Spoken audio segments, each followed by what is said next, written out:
آقا این ایمپلنت دیجیتال چیه؟ میگن ایمپلنت دیجیتال. قبل از اینکه ایمپلنت دیجیتال توضیح بدیم باید ببینیم اصلا کلا ایمپلنت چیه. ببینید زمانی شما یه دندون رو از دست میدید، خب یه جای خالی ایجاد میشه. این جای خالی رو باید پرش بکنید. برای چی؟ برای اینکه توی غذا خوردنتون مشکل ایجاد میکنه، توی زیباییتون مشکل ایجاد میکنه، بعد اساسا نظم دندون ها به هم میریزه. در هر صورت به هر دلیلی ما نیاز داریم که جای خالی دندون پر بشه. در حال حاضر با تکنولوژی که الان داریم بهترین درمانی که برای جای خالی دندون یا یک دندون از دست رفته وجود داره ایمپلنته.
حالا ایمپلنت یک پایه داره به اضافه یک روکشی که روی اون پایه قرار میگیره. این پایه باید داخل استخوان فک کار گذاشته بشه مثل ریشه دندون.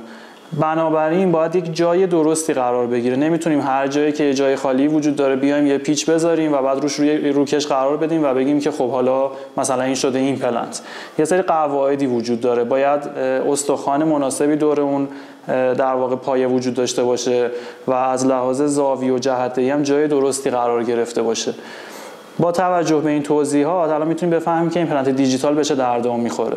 توی حالت سنتی یا حالت فری هند ما نگاه میکنیم، یعنی من جراح لثه رو باز میکنم، استخوان رو میبینم، هر جایی که استخوان شرایطش اوکیه با توجه به اون قواعدی که از قبل بلدیم ایمپلنت رو میذاریم. خب طبیعتاً خطای دست خیلی زیاد اتفاق میفته. ممکنه یک جراحی حالا مثلا موقع جراحی درست تشخیص نده موقعیت رو، زاویه درستی نذاره ایمپلنت رو، تمام این اتفاقات ممکنه بیفته. برای ایمپلنت دیجیتال برای اینکه این اتفاقات نیفته ما قبل از هر کاری میایم یه اسکن سه‌بعدی از بیمار میگیریم به اضافه سی تی اسکن و این دوتا رو با هم دیگه ترکیب میکنیم. با توجه به این دوتا داده‌ای که وجود داره یه طرح درمان مشخصی میذاریم که باید ایمپلنت توی این ناحیه قرار داده بشه و با این زاویه، با این طول و با تمام چیزهایی که از قبل نیازه که بدونیم. با توجه به این اطلاعات یه شابلون درست میکنیم که ما بهش میگیم سرجیکال گاید.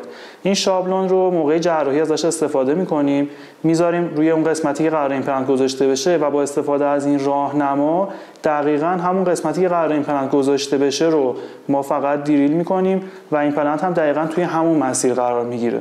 بنابراین خودتون میتونید الان متوجه بشید که چقدر کیفیت کار بالاتر میره، دقت کار بالاتر میره و اساساً کار سریعتر انجام میشه، چون خیلی از تصمیم گیری‌هایی که قراره حین جراحی جراح انجام بده از قبل گرفته شده و صرفاً با همون شابلون کار انجام میشه و خیلی کار تر و تمیز و برای همین هم گفته میشه که جراحی دیجیتال راحت تره، به خاطر اینکه توی حالت عادی ما مجبوریم یه بخش زیادی از لثه رو باز بکنیم که کامل استخوان رو ببینیم. منتها وقتی که از قبل بدونیم که ایمپلنت کجا قرار داده میشه دیگه نیاز نیست کامل لثه باز بشه. خیلی از مواقع میتونیم بدون باز کردن کامل لثه فقط همون ناحیه‌ای که قراره ایمپلنت گذاشته بشه رو اصطلاحاً پانچ بکنیم و ایمپلنت رو قرار بدیم. پس یکی دیگه از مزایایی که ایمپلنت دیجیتال داره اینه که جراحیش ساده‌تر از حالت عادی میشه.